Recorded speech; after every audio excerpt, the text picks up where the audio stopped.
우리가 지수를 자연수 범위에서 정수 범위로 확장을 해보겠습니다. 즉 우리가 a의 n제곱 했을 때 이 값은 a를 n번 거듭해서 곱한 값을 나타냅니다. 그렇기 때문에 여기서 n은 자연수이어야 합니다. 왜냐하면 a를 곱한 횟수이기 때문에 뭐 3번 곱했다, 10번 곱했다, 5번 곱했다. 그래서 곱한 횟수이기 때문에 자연수일 수밖에 없습니다.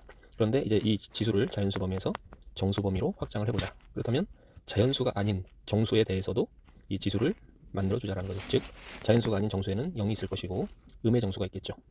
그래서 0제곱, a의 0제곱이라는 값을 만들자. 또 a의 마이너스 음의 정수 마이너스 n제곱이라는 값을 만들자라는 거죠. 새롭게 만들자, 정의하자라고 얘기하죠. a의 0제곱을 어떤 값으로 약속을 하자, 마이너스 n제곱은 어떤 값으로 약속을 하자라는 것인데 1로 정의를 합니다. 0제곱은 1로 정의를 하고 a의 마이너스 n제곱은 n제곱의 역수로 정의를 하게 됩니다. 이게 정의, 즉 약속입니다. 그럼 왜 이렇게 정의를 해야 하느냐? 우리가 지수를 자연수 범위에서 정수 범위로 확장을 할 때는 자연수 범위에서 성립했던 성질들이 정수 범위에서도 그대로 성립되는 게 좋겠죠. 그래서 그렇게 성립되도록 하기 위한 가장 자연스러운 정의가 이것이라고 볼 수 있을 것 같습니다. 예를 들자면 우리가 이제 a의 m제곱 나누기 a의 n제곱을 계산을 할 때 m이 클 경우, n이 클 경우, mn이 같을 경우 세 가지 경우로 나눠서 계산을 하는데 우리가 지수를 자연수에서 정수 범위로 확장을 함으로써 이 계산을 m-n제곱으로 계산을 할 수가 있게 됩니다. 자, 예를 들어서 a의 세제곱 나누기 a의 세제곱을 계산하게 되면 같은 값이기 때문에 같은 값으로 나누면 1이 되겠죠. 10 나누기 10이 1이 되듯이 a의 세제곱 나누기 a의 세제곱은 1이 된다.